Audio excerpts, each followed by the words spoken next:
नमस्कार मित्रांनो, कृपा सिंधू स्वामी समर्थ या आपल्या परिवारामध्ये आपले मनपूर्वक स्वागत आहे.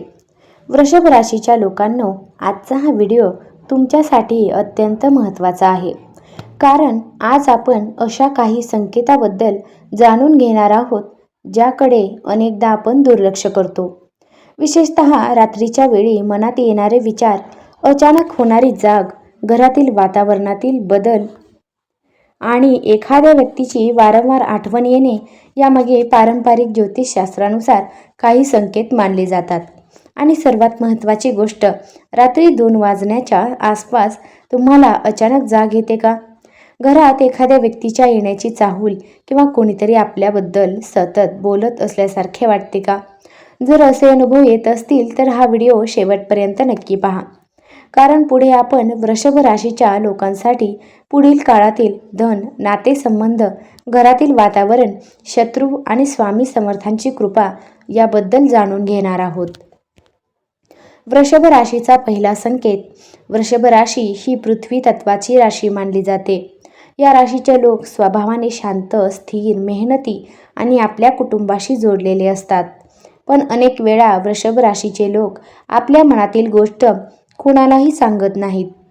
मनात कितीही चिंता असली तरी बाहेरून ते शांत दिसतात.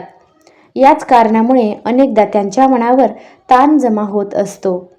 आता जर गेल्या काही दिवसांपासून तुम्हाला रात्री अचानक जाग येत असेल तर त्याचा अर्थ लगेच काही अलौकिक घटना घडत आहे असा घेऊ नका. झोपेची पद्धत, ताणतणाव किंवा दिवसभरातील विचार यामुळेही रात्री जाग येऊ शकते. मात्र ज्योतिषाच्या पारंपरिक समजुतीनुसार अशा काळात स्वतःच्या मनाकडे लक्ष देणे आणि सकारात्मक आध्यात्मिक साधना करणे शुभ मानले जाते. दुसरा संकेत. घरात अचानक बदल. वृषभ राशीच्या काही लोकांना पुढील काळातील घरातील वातावरणात काही बदल जाणवू शकतात. घरात एखादी व्यक्ती वारंवार येणे जाणे करू शकते. जुना नातेवाईक अचानक संपर्क करू शकतो किंवा बराच काळ बोलणं बंद असलेली एखादी व्यक्ती पुन्हा तुमच्याशी संपर्क साधू शकते. आणि इथेच या भविष्यवाणीचा सर्वात मोठा संकेत आहे. ज्याच्याकडून तुम्ही काहीच अपेक्षा ठेवलेली नाही त्याच व्यक्तीकडून अचानक बातमी येऊ शकते. म्हणून पुढील काही दिवस कोणताही निर्णय घाईघाईने घेऊ नका. तिसरा संकेत. एका स्त्रीची भूमिका. वृषभ राशीच्या लोकांनो, तुमच्या आयुष्यातील एखाद्या स्त्री व्यक्तीची भूमिका पुढील काळात महत्त्वाची ठरू शकते. हो, व्यक्ती आई, बहीण, पत्नी, मुलगी, मैत्रीण किंवा एखादी जवळची व्यक्ती असू शकते. तिच्याकडून तुम्हाला एखादी महत्त्वाची माहिती मिळू शकते. काही जणांच्या बाबतीत ही व्यक्ती आर्थिक किंवा कौटुंबिक बाबतीत मदत करणारी ठरू शकते. तर काही जणांनी मात्र गैरसमज आणि संशय टाळणे गरजेचे आहे. पण फक्त एखाद्याच्या वागण्यावरून त्या व्यक्तीबद्दल चुकीचा निष्कर्ष काढू नका. सत्य समजून घेण्यासाठी शांतपणे संवाद साधणे अधिक योग्य आहे. चौथा संकेत. पैशांबाबत मोठी बातमी. वृषभ राशीच्या लोकांसाठी आर्थिक बाबतीत हा काळ महत्त्वाचा ठरू शकतो. ज्या पैशाची तुम्ही बराच काळ वाट पाहत आहात त्याबाबत काही हालचाल होण्याची शक्यता आहे. अडकलेले पेमेंट, जुना व्यवहार, व्यवसायातील पैसे किंवा कुटुंबाशी संबंधित आर्थिक बाब यापैकी एखाद्या विषयात पुढे जाण्याची संधी मिळू शकते. परंतु एक गोष्ट लक्षात ठेवा, पैसा मिळण्याची शक्यता आहे म्हणून अनावश्यक खर्च करू नका. कारण पैसा मिळवण्यापेक्षा तो योग्य पद्धतीने टिकवणे अधिक महत्त्वाचे आहे. पाचवा संकेत. घरासाठी शुभ बदल. वृषभ राशीच्या लोकांच्या घरामध्ये एखादा शुभ प्रसंग घडण्याची शक्यता आहे. घरात नवीन वस्तू येणे, दुरुस्त होणे, एखादी शुभ बातमी मिळणे किंवा कुटुंबातील एखाद्या व्यक्तीच्या यशामुळे आनंदाचे वातावरण निर्माण होऊ शकते. काही लोकांसाठी घर, जमीन किंवा मालमत्तेशी संबंधित चर्चा सुरू होऊ शकते. पण कोणताही व्यवहार करण्यापूर्वी कागदपत्रे नीट तपासा. फक्त ऐकीव माहितीवर विश्वास ठेवू नका. प्रेम आणि नातेसंबंध. वृषभ राशीच्या प्रेमसंबंधामध्ये एक महत्त्वाची गोष्ट दिसते. गैरसमज वाढू देऊ नका.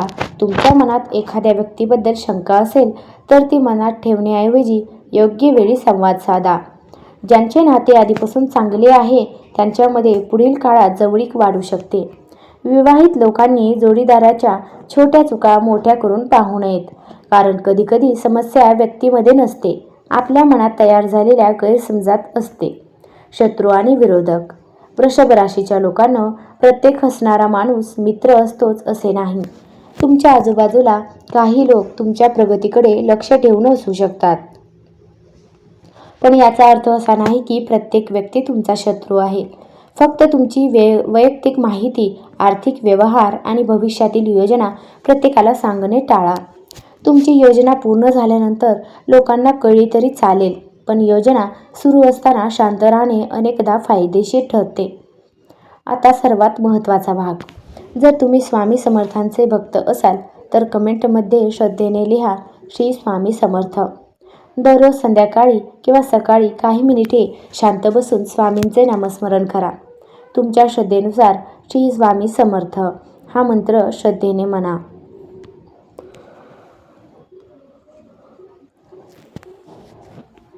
मनात भीती ठेवण्यासाठी नव्हे, तर मनाला शांतता आणि सकारात्मकता मिळवण्यासाठी. रात्री 2 वाजता जागेने म्हणजे घरात नक्कीच कोणीतरी येत आहे किंवा वाईट घटना घडणार असे समजू नका. अनेक नैसर्गिक कारणांमुळे झोप तुटू शकते, परंतु जर वारंवार होत असेल, भीती वाटत असेल किंवा झोपेवर परिणाम होत असेल तर त्याकडे गांभीर्याने लक्ष द्या. आध्यात्मिकदृष्ट्या मात्र हा वेळ तुम्ही नामस्मरण, ध्यान आणि सकारात्मक विचारांसाठी वापरू शकता. वृषभ राशीच्या लोकांनो, तुमच्या आयुष्यात सध्या काही गोष्टी गोंधळलेल्या असतील. काही लोक तुमच्यापासून दूर गेलेले असतील, काही आर्थिक अडचणी असतील, काही नात्यांमध्ये गैरसमज असतील. पण प्रत्येक अडचणी कायमची नसते. वाईट काळानंतर चांगला काळ येतोच. तुम्ही फक्त घाई करू नका, कोणावर अंधविश्वास ठेवू नका, कोणावर विनाकारण संशय घेऊ नका आणि सर्वात महत्त्वाचे, स्वतःवर आणि आपल्या मेहनतीवर विश्वास ठेवा. स्वामी समर्थांची कृपा तुमच्या आणि तुमच्या कुटुंबावर सदैव राहो. मित्रांनो, जर तुम्ही वृषभ राशीचे असाल तर हा व्हिडिओ शेवटपर्यंत पाहिल्याबद्दल धन्यवाद. व्हिडिओ आवडला असेल तर लाईक करा, चॅनल सबस्क्राईब करा आणि बेल आयकॉन दाबा आणि कमेंटमध्ये श्रद्धेने लिहा, श्री स्वामी समर्थ. वृषभ राशीला शुभ काळ येऊ दे. पुन्हा भेटूया अशाच एका नवीन आणि मनोरंजक राशी भविष्याच्या व्हिडिओमध्ये. श्री स्वामी समर्थ.